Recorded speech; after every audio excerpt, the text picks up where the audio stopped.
भारत में हमने अपने राष्ट्रपति को इनडायरेक्ट इलेक्टेड रखा है, तो आइए हम ये समझते हैं कि इनडायरेक्ट इलेक्शन में राष्ट्रपति के इस चुनाव की प्रक्रिया में कौन कौन लोग शामिल होते हैं।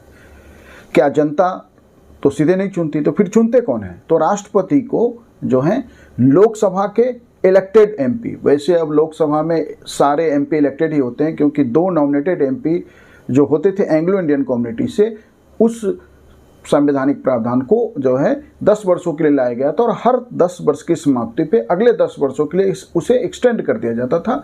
अब उसको एक्सटेंशन नहीं मिला, तो इस तरह से एंग्लो इंडियन का जो प्रस्ताव है या एंग्लो इंडियन का जो संविधान में प्रावधान था वो अब जो है शून्य हो गया है।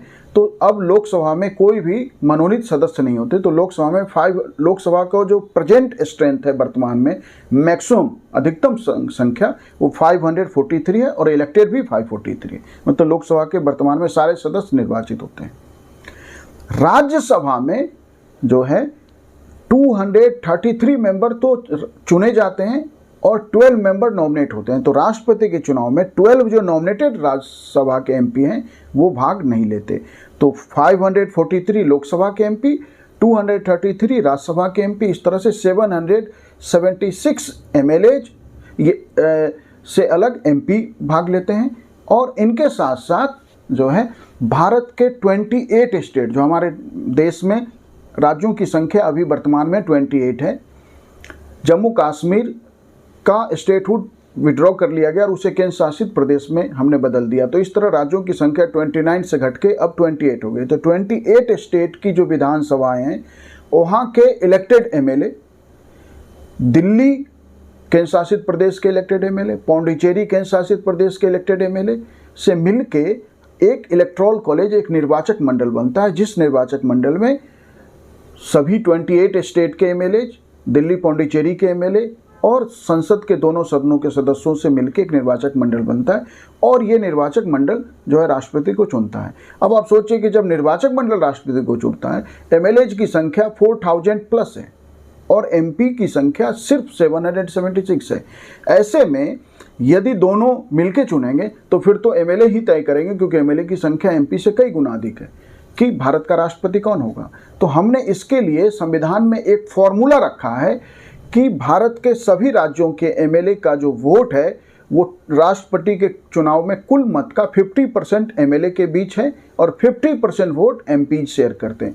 अभी जो 50% वोट एमएलए के बीच बटा हुआ है वो कैसे तय होता है? तो वह तय होता है राज्य की जनसंख्या। 1971 में जो राज्य की जनसंख्या थी, मैं एक दूसरे वीडियो में बताऊंगा कि हम 1971 के बाद तो हम 2024 में आ गए, लेकिन हम अब भी जो है 1971 का ही सेंसस क्यों इस्तेमाल कर रहे हैं। तो 1971 में किसी राज्य की, हमने मान लिया उत्तर प्रदेश की, तो 1971 में यदि उत्तर प्रदेश की जनसंख्या हमने एक उदाहरण के लिए माना कि 1 करोड़ है, 1 CR है, तो 1 करोड़ हमने राज्य की जनसंख्या है, राज्य के एमएलए की संख्या से उसे डिवाइड करेंगे और उसे डिवाइड करेंगे 1000 से।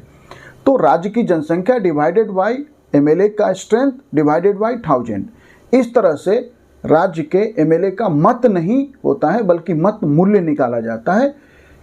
ऐसे ही भारत के सभी राज्यों के एमएलए का मत मूल्य उस राज्य की जनसंख्या, उस राज्य के एमएलए की संख्या डिवाइडेड बाई 1000 से जो निकलेगा हमारा कैलकुलेशन, वो उस राज्य के पार्टिकुलर स्टेट के एमएलए का वोट। इसलिए भारत के सभी राज्यों के एमएलए का वोट वैल्यू अलग अलग होता है।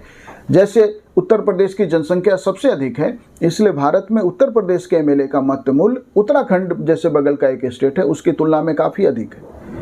तो भारत के इस तरह सभी 28 स्टेट के राज्यों को, दिल्ली और पौंडीचेरी विधानसभा के भी, वहाँ भी इसी फॉर्मूला से हम निकालते हैं और ये टोटल जो वोट वैल्यू होता है वो 5 लाख प्लस होता है। तो उन 5 लाख प्लस वोट को 776 जो हमारे एमपी हैं लोकसभा के और राज्यसभा के, उनसे हम जो है डिवाइड करते हैं। और तो इस तरह से भारत के सारे एमएलए का वोट वैल्यू जो है एमपीज आपस में उतना ही वोट वैल्यू रखते हैं। तो इस तरह से एमपीज को 50% जो है वोट वैल्यू है और एमएलए के पास 50% वोट वैल्यू है। तो आप इस तरह से अब देखते हैं कि भारत के नेता के रूप में राष्ट्रपति इसलिए स्वीकार्य है, या देश का लीडर या हेड ऑफ स्टेट, कि भारत के सारे एमएलए भी उस चुनाव में शामिल हो रहे हैं, एमपीज भी शामिल हो रहे हैं और दोनों मिलके बराबर 50-50% वोट वैल्यू रखते हैं। फिर उनमें राष्ट्रपति को चुनाव जीतने के लिए कुल वोट का, डाले गए वोट का नहीं, टोटल वोट का जो है वोट से मतलब है वोट वैल्यू का 50% प्लस 1 वोट जो है राष्ट्रपति को चुनाव जीतने के लिए चाहिए। ये है राष्ट्रपति के चुनाव का इनडायरेक्ट सिस्टम।